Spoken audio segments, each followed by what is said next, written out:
आप लोग बात ही नहीं कर सकते, ये टॉलरेंस है, ये सहिष्णुता है, ये सहिष्णुता है आप लोगों की। सुनिए, एक आपसे आपसे आप यहाँ आ जाए मैडम, आप यहाँ आइए और बातचीत कर। अब तक हिंदू सो रहा था, आप देखिए, आप सो रही होंगे, आप हमसे मत कहिए, हम भी हिंदू, हम नहीं सो रहे थे, जबरदस्ती हिंदू सो रहा था, कुछ भी कह देती है। मनुस्मृति तो पूरा पितृसत्तावादी है।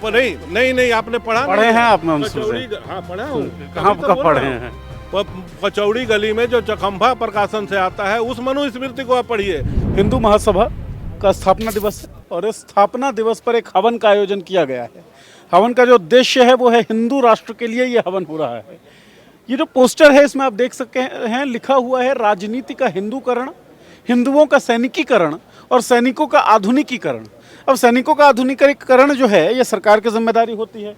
हिंदू राजनीति का हिंदूकरण जो है इसका क्या मायना है?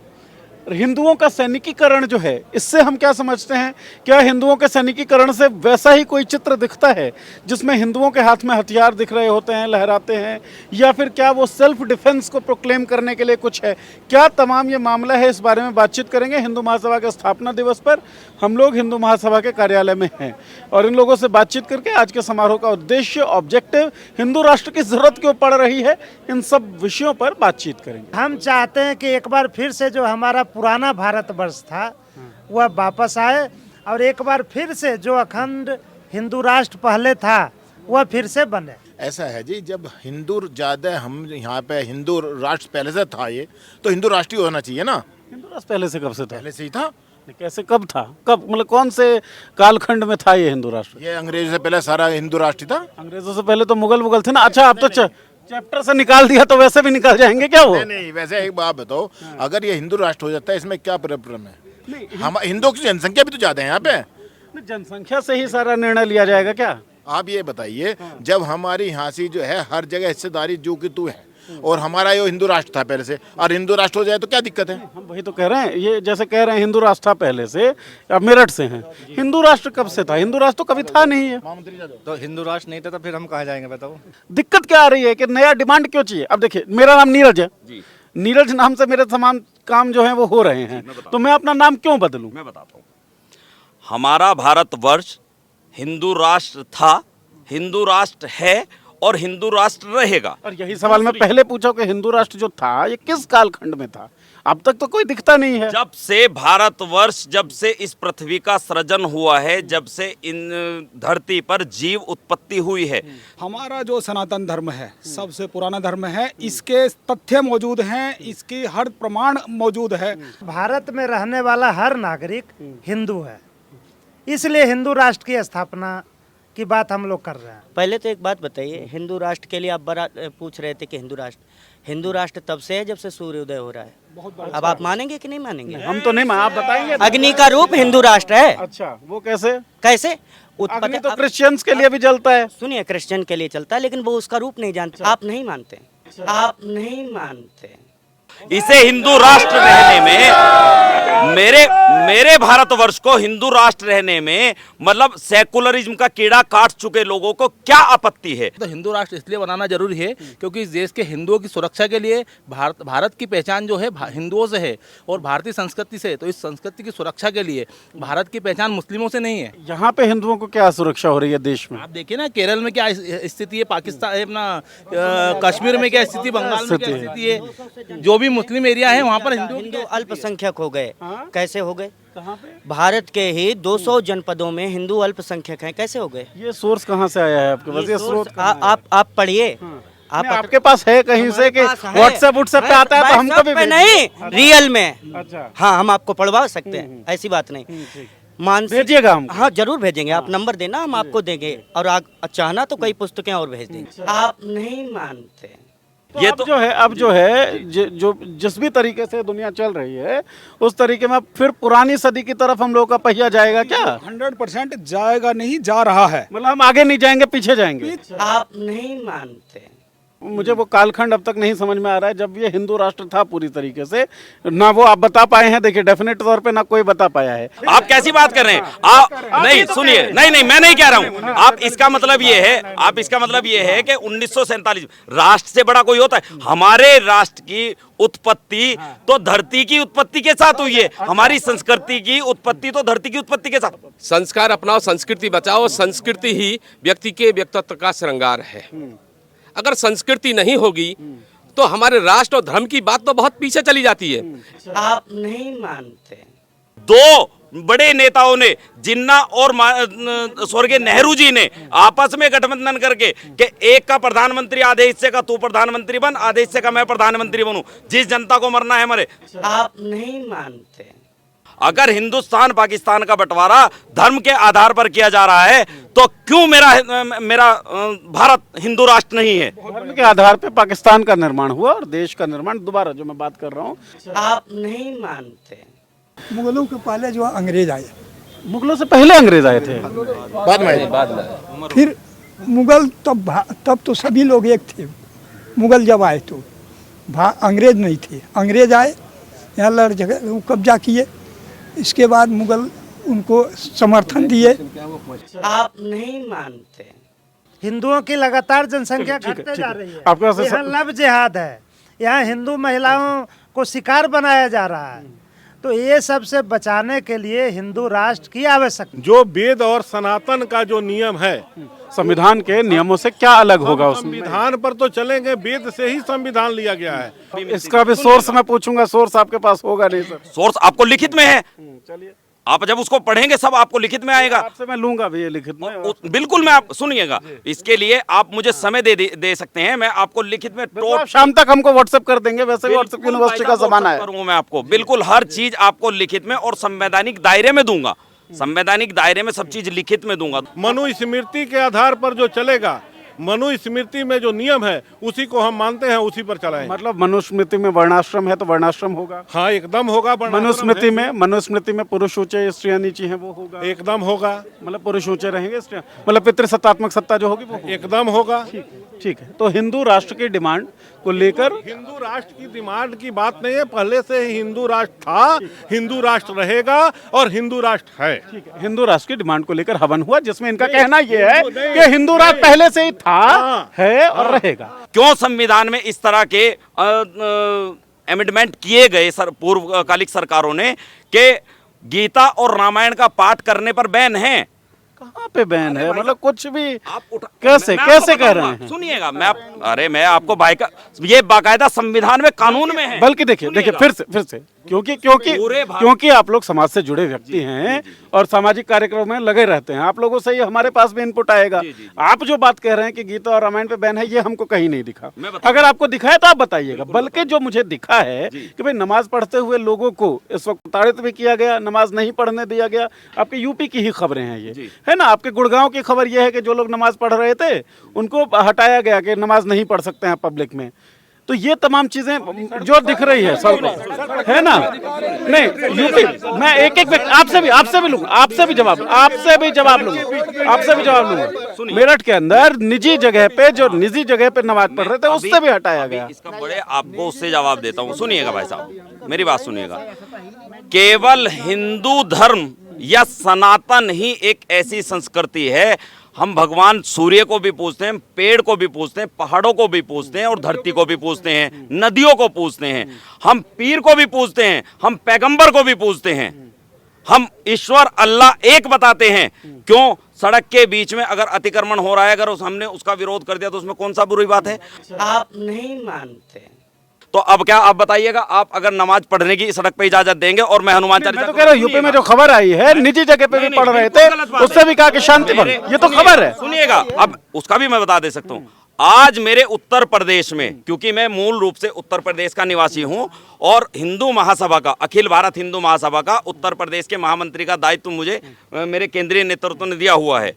मैं उत्तर प्रदेश में रहता हूं और उत्तर प्रदेश में जिस दिन से महंत योगी आदित्यनाथ जी की सरकार बनी है, उस दिन से आप मुझे बताइएगा कि एक भी दंगा मेरे उत्तर प्रदेश में हुआ हो, आप मुझे बताइएगा, आज मेरे उत्तर प्रदेश में राम राज्य स्थापित हुआ है। आप नहीं मानते।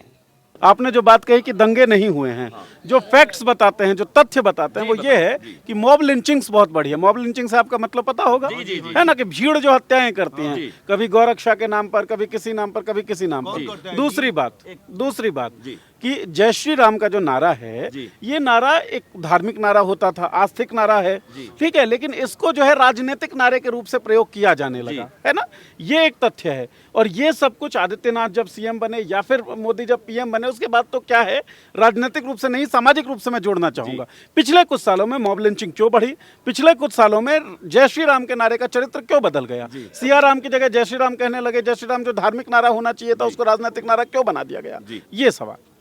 ऐसा है पत्रकार बंधु, अगर इस तरह जो आप चीज बता रहे हैं मॉब लिंचिंग की, माननीय योगी आदित्यनाथ जी की सरकार चलती है, शांति पूर्वक मेरा पूरा प्रदेश चलता है, दंगा मुक्त प्रदेश हो जाता है, क्राइम मुक्त प्रदेश हो जाता है, तो तब मॉब लिंचिंग का नाम दिया जाता है। अगर मेरा नाम दुष्यंत है और आपका नाम इरफान है, लड़ाई मेरी और आपकी हो जाती है, और मतलब मार पिटाई हो जाती है, आपके 4 भाई खड़े हों तो मुझे मेरी पिटाई कर देते हैं, तो वो मॉब लिंचिंग नहीं है। और कहीं 4 भाई मेरे साथ खड़े हुए हैं और आपकी पिटाई ज्यादा हो गई, तो वो मॉब लिंचिंग के दायरे में आ जाता है। जो तथ्य हैं, जो फैक्ट है, वो यही है ना कि जो दूसरा धर्म है, जो मुस्लिम धर्म है, उसके लोग ज्यादा मारे गए। आप नहीं मानते कि भाई मॉब लिंचिंग की जितनी घटनाएं हैं, ये बीते 7-8 सालों में बढ़ी हैं, जिसमें मुसलमानों की मौत ज्यादा हुई है। नहीं, इसमें हिंदुओं की ज्यादा। देखिए कल ही अब देखिए फैक्ट की भाई साहब, फैक्ट एक बात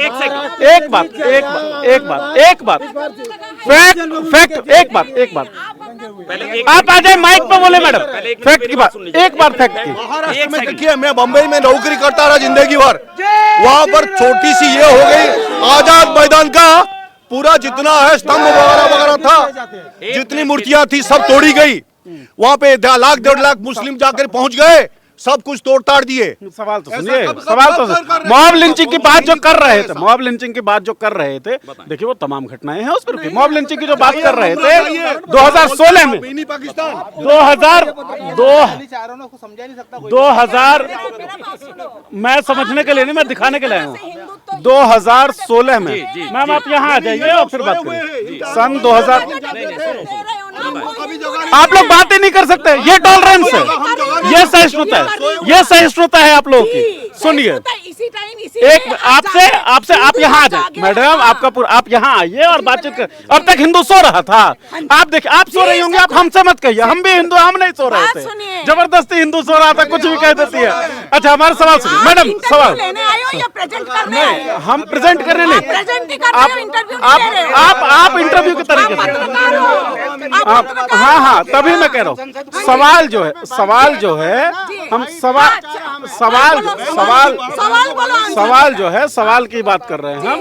मॉब लिंचिंग की बातचीत हो रही थी। मॉब लिंचिंग का आधार जो बना वो गोरक्षा बना, गोरक्षा के नाम पर मॉब लिंचिंग हुई। मैं नहीं कह रहा हूँ, कौन बोला आपको गजब है। आप मॉब लिंचिंग कैसे कह सकते? हमारे गोमाता के कोई आक्रमण करे, हम अपना बगैर खून बहाए छोड़ दे उसे? भैया अब मॉब लिंचिंग का केस मीडिया के माध्यम से बाहर आने, अब सोशल मीडिया का दिन आया हुआ है, सोशल मीडिया के वजह से ये सामने आ रहे हैं। मॉब लिंचिंग पहले भी होता था, सामने अब आने लगा। जी बिल्कुल, आप नहीं मानते। लोग आप जागरूक ज्यादा हुए हैं, लोगों को आप बहका नहीं सकते हैं, लोगों को आप कोई भी रिश्वत नहीं दे सकते हैं। मीडिया के दौलत छोटे छोटे बच्चों को पता है ओरिजिनलिटी। समझ गया, मतलब यही है कि पहले भी होती थी, अब दिखने लगी। अच्छा दो सवाल लास्ट के 2 सवाल आप दोनों से 2 सवाल लास्ट का पूछ लेते हैं मैडम। 2 सवाल। एक बार, ये जो पूरा हवन हो रहा है, हवन का जो मकसद था वो हिंदू राष्ट्र की स्थापना है ना? हवन का मकसद क्या है? विश्व में हिंदू राष्ट्र की स्थापना। देखिए हिंदू राष्ट्र की स्थापना, तो हिंदू राष्ट्र की जरूरत क्यों पड़ी आप बताएंगे तभी तो सबको पता पड़ेगा, वरना क्या? हिंदू का डेफिनेशन पता है? हिंदू राष्ट्र की जरूरत क्यों पड़ रही है? जो हिंदुस्तान में रहने वाले होते हैं, जो राष्ट्र हित के लिए बात करते हैं, जो देश के लिए जान न्यौछावर करने के लिए तैयार रहते हैं, वही हिंदू है। ये कोई विशेष धर्म नहीं है, ये इस देश में रहने वाला प्रकृत देश प्रेम करने वाला शांति प्रेमी सनातनियों का देश है। क्या कोई ये मुसलमान हिंदू है। नमाज जो पढ़ते सावरकर हुए जी ने हिंदू अल्लाह को को मानते भारतीय हुए किताब देश की में रक्षा नहीं कर सकता, देश की सेवा नहीं कर सकता? या कोई क्रिश्चियन गॉड को मानते हुए अपने जो उसके पूजा के तरीके हैं वो नहीं कर सकता है? आप जबरदस्ती आप है ना, अलग कर रहे हो। आप है ना एक बार आप है ना, आप उनसे भारत माता की जय बुलवा के देख लो। उनका मानने का उनका है, आप भी मानिए जाकर के। ठीक है, ठीक है। हिंदू महासभा हिंदुत्व डेफिनेशन इस देश में रहते हैं भैया भैया। चलिए ठीक है, ठीक है। नहीं नहीं, हम तो कह ही नहीं रहे। आप लोग देखिए बिना बात हमको समझ ही नहीं आता है। एक एक आदमी बोलेंगे तो सुनाई देगा, और सवाल पे आप लोग जो हैं, सवाल तो फिर से वही बात है। देखिए कि ये जो पोस्टर पे लिखा हुआ है राजनीति का हिंदूकरण, इससे क्या मतलब है? देखिए, सबसे पहले अगर आप जाएंगे इतिहास में तो सिंधु नदी के इस पार जितने भी लोग हैं सारे हिंदू हैं। ठीक नहीं, राजनीति का हिंदूकरण जो इस पे लिखा गया है इसका क्या मतलब है? राजनीति का हिंदूकरण ये है कि अलग अलग पार्टियां और दकियानूसी विचारों से भरे हुए जो नेता कभी हिंदुत्व में जोड़ लेते हैं, कभी मुस्लिमीकरण करते हैं, उसका हम राजनीति नहीं करते हैं। सारे लोग हिंदू हैं। और हिंदुओं का सैनिकीकरण लिखा है, इसका क्या अभिप्राय है? हिंदू का सैनिकीकरण का मतलब ये हुआ कि सारे हिंदू जितने भी ये अंग्रेजों के बनाए हुए जितने भी शंकराचार्य और अंग्रेजों के बनाए हुए जितने भी जातियां हैं, अपने पहले अंग्रेजों के पहले यहाँ पर मुस्लिम कोई जातियां नहीं होती। हिंदुओं का सैनिकीकरण, इसका क्या मतलब है? जितने लोग हैं सुसंगठित होके, जो सबसे पहले लाला लाजपत राय ने कहा था कि जितने लोग हैं, जब 44 लगता था तो कोई रोड पर नहीं आता था, तो लोग पूजा पाठ करते थे। उस पूजा पाठ के करते सबको जो है सो बिटोरते थे। सबसे पहले उन्होंने तो हिंदुओं का सैनिकीकरण से क्या मतलब? सैनिकीकरण का मतलब ये है कि जब सेना होगी, जब लोग होंगे तो सेना होगी। तो हिंदुओं का सेना बनाए? हिंदुओं का सेना नहीं होगा, भारतवासियों का सेना है। अपने पोस्टर पे लिखा है राजनीति का हिंदूकरण, हिंदुओं का सैनिकीकरण और सैनिकों का आधुनिकीकरण। सैन्य जो है वो राजनीति की, और ये हिंदू राष्ट्र है। यहाँ पर राष्ट्र तो ये नहीं हिंदू है। राष्ट्र था, है और रहेगा। ठीक है। दूसरी बात है कि हिंदू राष्ट्र है तो ये राजनीति का हिंदूकरण यहाँ होना चाहिए।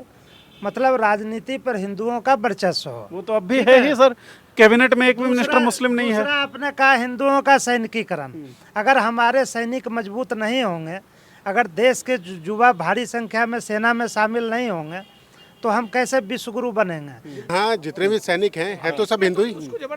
किसी ने अपना मुसलमान भी हैं। हाँ, मुसलमान भी हिंदू हैं, सब हिंदू हैं, सब हिंदू हैं, सब हिंदू हैं। उसमें सीधी सी बात है। आपका प्रश्न क्या था? आपका प्रश्न क्या था? आपका प्रश्न क्या था? साइंस की जो बात है, समाज की जो बात है, सोशियोलॉजी जो कहता है हिंदू अलग, मुस्लिम अलग, सिख अलग, ईसाई अलग, और सब लोगों का अलग अलग तरीका है, वे ऑफ लाइफ सब अलग अलग है। वे ऑफ लाइफ, डीएनए तो सबका हिंदू है ना, सनातन। कैसे? ये कैसे? आपका जो प्रश्न है आप चेक करा लीजिए कहीं भी। आप नहीं मानते। आप कहना क्या चाहते हैं? ये हिंदुओं का सैनिकीकरण जो है, इसका मतलब बताएं। हिंदुओं का सैनिकीकरण का मतलब है जो हिंदू में सैनिकीकरण जितने भी सैनिक होंगे वो देश हित की बात करेंगे, सनातन की बात तो हर कोई कर सकता है ना, वही मैं कहना चाहता हूँ। तो इसमें हिंदुओं के सैनिकीकरण की जरूरत क्यों पड़ी? ये लास्ट सवाल है, इस पर आप जवाब। लास्ट सवाल मैं दोबारा बता देता हूँ। जो हिंदू पे अत्याचार होगा तो हिंदू लोग की उसके सैनिक बनेंगे और उनके अत्याचारों को मिटाएंगे। जो इतर धर्म वाले अगर हमारे पे हिंदुओं पे अत्याचार करेंगे तो हम हिंदू सैनिक खड़े करेंगे उनके विरुद्ध में। चलिए, ये महत्व उसका सबसे जानकारी के लिए। अगर हिंदू राष्ट्र होने के बाद उसमें अगर कुछ अच्छे संशोधन हो सकते हैं और उनसे देश प्रगति कर सकता है। कौन से संशोधन? वही मैं पूछ रहा हूँ, कौन से वो गाइडलाइंस होंगे, कौन से वो नियम होंगे? आपके सामने जो बात चल रही है हिंदू राष्ट्र की मांग, अभी वो चर्चा चल रही है। जब हमारे जो ज्योतिषाचार्य हैं, जो धर्माचार्य है, उनके द्वारा जो भी नियम निकल के आएंगे, जो हमारे बड़े लोग हैं उनके द्वारा, अब तक कोई नियम नहीं है, आगे निकलेगा तो निकलेगा। ऐसा नहीं, आप गलत जा रहे हो। मैं बता देता हूँ कैसे बनेगा और क्यों बनना है। हाँ, क्यों बनेगा, किन नियमों पे चलेगा वो? अभी जो नियम है उसमें क्या खामी है? कोई खामी तो है नहीं। आपने उसका जवाब मैं देता हूँ। नियम कैसे बनेगा? नियम जरूरी नहीं किताब में बने, नियम समय बनवा देता है। जब झगड़ा होता है तो झगड़े को काबू करने के लिए कुछ तो नियम होते हैं और कुछ उन्हें उनके ऊपर कार्रवाई करके जो डर बैठाया जाता है उससे सुशासन बनता है। आप नहीं मानते। उसके बाद हम अपने पितृशक्ति को पूछते हैं। मनुस्मृति तो पहले पूरा अगर देखा जाए- मनुस्मृति तो पूरा पितृसत्तावादी है। नहीं आपने पढ़ा पढ़े नहीं? हैं आप मनुस्मृति? कचौड़ी, हाँ पढ़ा हूँ। कहाँ तभी तो कब बोल पढ़े रहा हूँ। हैं? कचौड़ी गली में जो चखंभा प्रकाशन से आता है उस मनुस्मृति को आप पढ़िए। ये बाजार में 2 रुपए वाले किताबों को मत पढ़िए। मनुस्मृति को जितना आप हल्के में लेते हैं, अगर आपके पास न हो पत्रकार महोदय, तो मैं आपको उपलब्ध करा दूंगा।